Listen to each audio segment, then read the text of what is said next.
Bismillahirrahmanirrahim, assalamu alaikum wa rahmatullahi wa barakatuh. Qu'est-ce que la vie? La vie, c'est des épreuves. La vie, c'est des hauts et des bas. Ainsi, Allah subhanahu wa ta'ala fait alterner entre des jours bons et des jours mauvais.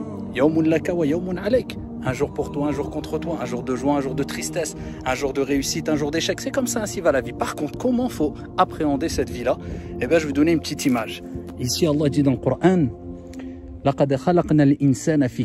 on a créé l'être humain ici dans la difficulté, pour une vie d'effort, de lutte. Eh bien, c'est comme ça.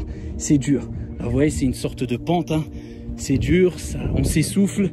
On est tellement concentré quant à cette épreuve, quand on veut gravir cette petite dune, que on a du mal à lever la tête. Et on monte, et on monte, et on monte, et on monte. Eh bien, la vie, c'est comme cela. C'est des luttes, on se concentre sur nos épreuves, mais quelquefois, eh bien, il faut savoir lever la tête pour apprécier les choses. Et quand on prend du recul, et quand on regarde derrière soi, eh bien, on se rend compte qu'en fait, ça valait le coup. Ça valait le coup de surmonter les épreuves pour prendre de la hauteur et pour voir les choses autrement et apprécier les choses. Sans épreuve, on ne peut pas apprécier les choses. Wallahi, une des sagesses des épreuves, eh bien, c'est que tu apprécies les choses. C'est que les choses que tu as et que tu négligeais et dont tu donnais aucune importance, avant l'épreuve, après l'épreuve, ils redeviennent sucrés. Tu leur donnes de l'importance. Et c'est une des sagesses des épreuves, pour te rendre compte des bienfaits que tu as entre tes mains. C'est pour ça qu'il est dit, nul ne connaît la valeur réelle d'une chose que lorsqu'il l'a perdue.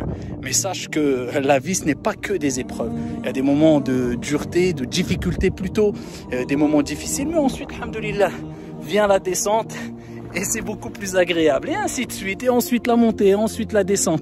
Mais en tout cas, il faut toujours prendre de la hauteur pour apprécier les choses et se rendre compte que ce qu'il y a autour de nous, eh bien, c'est beau.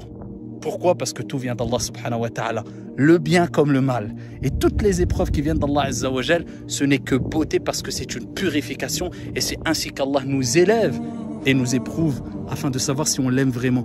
Et quand Allah t'éprouve et tu te rends compte que tu as réussi l'épreuve, eh bien sache que c'est un signe qu'Allah lui-même, du haut des sept cieux subhanahu wa ta'ala, t'aime. Et quand Allah t'aime, tu as tout gagné. Qu'Allah subhanahu wa ta'ala vous raffermisse, qu'Allah tabaraka wa ta'ala nous permette à toutes et à tous de nous rendre compte que les épreuves sont un bien, et qu'Allah a dit dans le Coran, et il faut vivre avec ce verset, La yukallifu Allahu nafsan illa wus'aha.